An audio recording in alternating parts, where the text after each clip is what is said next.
wise leadership. Good morning, this is Prabhu Swaminathan and representing AFMOI, and shortly pronounced as AFMI, the purpose-driven brand. And I'm not sure that leadership and wise leadership is a wise topic for a Sunday, which is a holiday, but still, I just thought I would share my perspective about wise leadership. Everybody knows, there are a lot of philosophies, concepts, principles about leadership, but I just want to share my thoughts about leadership being wise and the path of how one can actually become more wise in leadership. For me, I would say it all depends on the benchmarks that what one sets for others and one sets for self. You can actually become more wise when you evaluate the self with the same benchmark that you set for others. It's not, don't simplify it by using the process outputs or the typical I would say the standardization. And that's not something I'm talking about. I'm talking about the value benchmarks, right? It can be as simple as this. When you go through a financial crisis, for example, and you say we make a hue and cry about it, but the others go through the same financial crisis, we try to find reasons so that we stay away from, or probably we wanted to distance away from them, and probably not take ownership of it. It's very simple.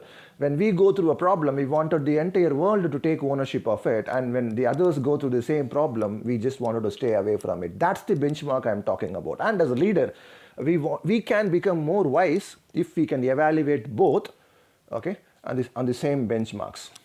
And I would also extend it to one more level, which is like bringing in the component of being self-aware.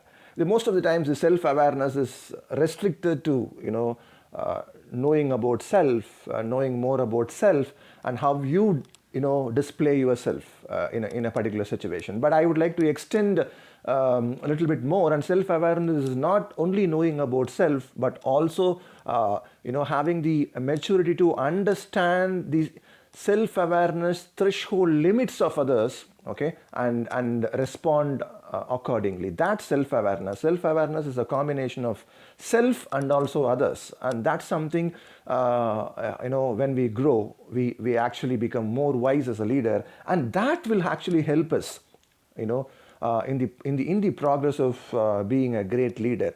And the moment we say leadership, let's not take it to the level of the top of the pyramid, and the leadership can always be at the bottom of the pyramid, and it can be displayed in every tiny instances of our life, and and that can happen only when the concept of what we call as proactiveness is not only restricted to self, but the concept of proactiveness is also extended to feeling or having empathy for others.